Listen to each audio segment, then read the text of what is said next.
Film अभिनेत्री शिल्पा शेट्टी सहित मुजफ्फरपुर के डीएम सुब्रत कुमार सेन और प्रतिष्ठित ज्वेलरी ब्रांड के संस्थापक टीएन कल्याण और रमेश कल्याण पर मुजफ्फरपुर के मुख्य न्यायिक दंडाधिकारी के कोर्ट में परिवाद दर्ज हुआ था। परिवाद अधिवक्ता सुधीर कुमार ओझा ने दायर किया था।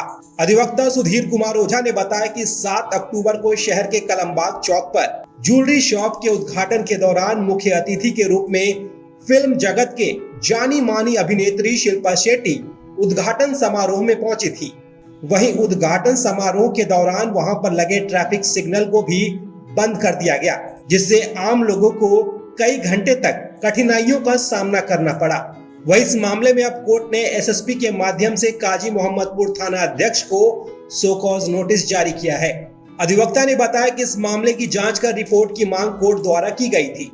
वहीं 3 बार लगातार कोर्ट द्वारा इस रिपोर्ट की मांग उठाई गई, लेकिन फिर भी थाना अध्यक्ष ने कोई कार्रवाई नहीं की, जिसके बाद आज कोर्ट ने शो कॉज नोटिस जारी किया गया है। वहीं मामले की अगली सुनवाई 20 सितंबर मुकर्रर की गई है। 7/10/24 को अभिनेत्री शिल्पा शेट्टी मुजफ्फरपुर के कलमबाग चौक पर एक ज्वेलर्स के उद्घाटन में आई हुई थी और उस दरमियान लगभग 2 घंटा कलमबाग रोड चारों तरफ से जाम कर दिया गया था, बंद कर दिया गया था, जिसके कारण काफ़ी लोगों को परेशानियां भी हुई और इतनी भीड़ जुट गई थी कि कोई भी अनहोनी घटना घट सकता था और यह सब प्रशासन के नाक के पीछे हुआ। इसको लेकर के हमने शिल्पा शेट्टी अभिनेत्री के साथ साथ मुजफ्फरपुर के डीएम सुब्रत सेन और रमेश कल्याण के साथ साथ टीएस कल्याण, इन सभी के विरुद्ध एक आपराधिक मुकदमा हमने दर्ज कराया था। उस दर्ज मुकदमे में माननीय सीएम साहब ने केएमपी थाना अध्यक्ष से थ्रू एसपी के माध्यम से जांच करके रिपोर्ट की मांग की थी। 3 बार माननीय सीएम साहब ने यह रिपोर्ट की मांग करते रहे, लेकिन उनके आदेश को धज्जियां उड़ाने का काम केएमपी प्रभारी ने किया है। आज माननीय सीएम साहब ने थ्रू एसपी माने एसपी के माध्यम से केएमपी प्रभारी पर शो कॉज किया है कि आपने कोर्ट के आदेश का अवहेलना किया, अविलंब रिपोर्ट समर्पित करें और जवाब दें कि आपने अब तक कोर्ट के आदेश देने के बावजूद भी रिपोर्ट समर्पित आपने क्यों नहीं किया है। उसका अगली तिथि 20 सितंबर को दी गई है। कितने तारीख के मामला है? यह मामला 7/10/24 की है।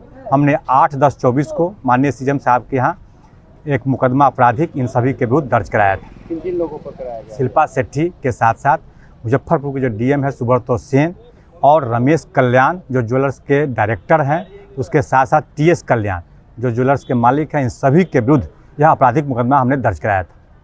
मुजफ्फरपुर के डीएम के खिलाफ ही? हाँ, इसलिए हमने किया था कि पूरा प्रशासन इनके अंदर में है और आपको आश्चर्य होगा जब उसका विजुअल आप देखेंगे कि जो कलमबाग चौक पर लाल बत्ती लगा हुआ है उसको बाकायदा बंद कर दिया गया था और फोर्स आगे और पीछे चारों तरफ रोड को बंद करके जाम करके और उस कार्यक्रम को सड़क पर ही कराया गया, जबकि सड़क आने जाने के लिए है, सड़क पर कोई कार्यक्रम नहीं होनी चाहिए थी और कोई अनुमति भी नहीं दी गई थी, और दी भी गई थी तो वह गलत है, क्योंकि सड़क पर कार्यक्रम करने की अनुमति नहीं दी जा सकती है। और अगर इस तरह का कार्यक्रम कभी हुआ करता है, कोई बड़े वीवीआईपी आते हैं तो पहले से सूचना दी जाती है आम जनता को कि अमुक सड़क जो है वह फलाने कार्य से बाधित किया गया है, आप फलाने सड़क के माध्यम से अगर आपको कहीं जाना है तो आप उसका इस्तेमाल कर सकते हैं। लेकिन इस तरह की भी कोई सूचना किसी आम पब्लिक को नहीं दी गई थी। लगातार देखा जाता है मुजफ्फरपुर में जो है ऐसी घटनाएं होती रहती है कि कोई बड़े लोग जब आते हैं तो रोड को पूरी तरह से ब्लॉक कर दिया जाता है, आम जनों को काफ़ी परेशानी। यह दुर्भाग्यपूर्ण बात है। इस तरह की बात आप सही कहे हैं कि इस तरह का लगातार कार्यक्रम हो रहा है और यह देखना प्रशासन का काम है और प्रशासन मूक दर्शक बनी रहती है, जिसका खमियाजा आम जनता भुगतते हैं।